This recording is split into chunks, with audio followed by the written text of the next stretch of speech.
I'm Nermeen Sheikh, sitting in for Amy Goodman. On Tuesday, the Senate held its first ever public hearing on the U.S. secret drone program, 12 years after the United States launched its first deadly drone strike. By some estimates, more than 4,000 people have been killed in drone strikes since then. The Obama administration is facing criticism after it refused to send anyone to testify at the Senate Judiciary Subcommittee hearing, despite President Obama's vow to be more forthcoming about the drone program. Witnesses at the hearing included Georgetown University law professor Rosa Brooks, who served as the Pentagon's special coordinator for rule of law and humanitarian policy during Obama's first administration. What it comes down to, Senator Durbin, Senator Cruz, is that right now we have the executive branch making a claim that it has the right to kill anyone, anywhere on earth, at any time, for secret reasons based on secret evidence in a secret process undertaken by unidentified officials. That frightens me. I don't doubt their good faith, but that's not the rule of law as we know it. The former vice chair of the Joint Chiefs of Staff, retired Marine General James Cartwright, also testified at Tuesday's Senate hearing. He criticized the secrecy surrounding the drone program. I am concerned we may have ceded some of our moral high ground in this endeavor. While I continue to support the objectives of this campaign, I commend to the committee for its consideration the recommendations in my written and oral statements. The most moving testimony at the Senate hearing on drones came from Faria al-Muslimi, a youth activist from Yemen. His family's village was hit by a U.S. drone strike last week. I am from Musab, a remote village mountain in Yemen. Just 6 days ago, my village was struck by an American drone in an attack that terrified the region's poor farmers. Musab is my village, but America has helped me grow up and become what I am today. I come from a family that lives off the fruit, vegetables, and livestock we raise in our farms. My father's income rarely exceeded $200.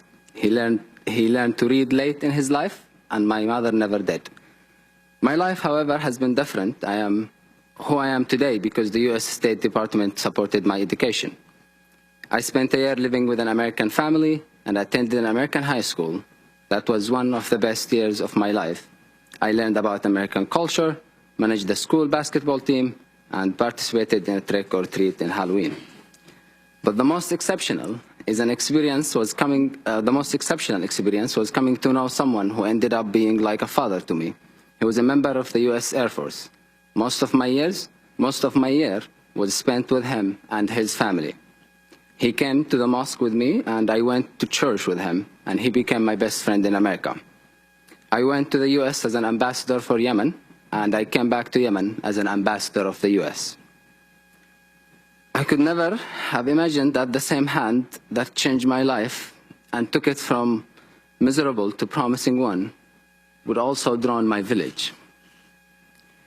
My understanding is that a man named Hamid al-Radami was the target of a drone strike. Many people in Wisab know al-Radami, and the Yemeni government could easily have found and arrested him. Al-Radami was well-known to government officials and even to local government, and even local government could have captured him if the U.S. had told them to do so. In the past, what Wisab's villagers knew of the U.S. was based on my stories about my wonderful experiences here. The friendships and values I experienced and described to the villagers helped them understand the America that I know and that I love. Now, however, when they think of America, they think of the terror they feel from the drones that hover over their heads, ready to fire missiles at any time. What a violent militants had previously failed to achieve, one drone strike accomplished in an instant. There is now an intense anger against America in Musab. This is not an isolated instance. The drone strikes are the face of America to many Yemenis. I have spoken to many victims of U.S. drone strikes, like a mother in Jaar who had to identify her innocent 18-year-old son's body through a video in a stranger's cell phone. Or the father in Shakra who held his 4- and 6-year-old children as they died in his arms.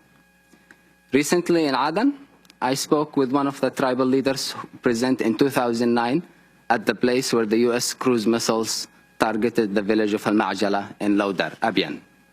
More than 40 civilians were killed, including 4 pregnant women. The tribal leader and others tried to rescue the victims, but the bodies were so decimated that it was impossible to differentiate between those of children, women, and their animals. Some of these innocent people were buried in the same grave as their animals. In my written testimony, I provided detail about the human cost of these and other drone strikes based on interviews I have conducted or have been part of. I have a personal experience of the fear they cause. Late last year, I was in Abyan with an American journalist colleague. Suddenly, I heard the buzz. The local people we were interviewing told us that based on their past experiences, the thing hovering above us was an American drone. My heart sank. I felt helpless. It was the first time that I had truly feared for my life or for an American friend's life in Yemen. I couldn't help but think that the drone operator just might be my American friend with whom I had the warmest and deepest relationship here. I was torn between this great country that I love and the drone above my head that could not differentiate between me and some AQIP militants. It was one of the most divisive and difficult feelings I have ever encountered. I felt that way when my village was also droned. Thank you for having this hearing. I believe in America, and I deeply believe that when Americans truly know about how much pain and suffering the U.S. airstrikes have caused, and how much they are harming efforts to win hearts, minds, and ground in Yemen, and hearts and minds of the Yemeni people, they will reject this devastating targeted killing program. Thank you. That was Yemeni youth activist Faria al-Muslimi speaking yesterday at the Senate's first ever public hearing on the Obama administration's drone and targeted killing program. His village was bombed 6 days ago by a U.S. drone. After a short break, we'll turn to Jeremy Scahill, author of the new book, Dirty Wars, The World is a Battlefield. Thanks so much for watching this report from Democracy Now!, your daily independent global news hour. We don't accept advertising or corporate funding, but rather rely on donations from viewers like you.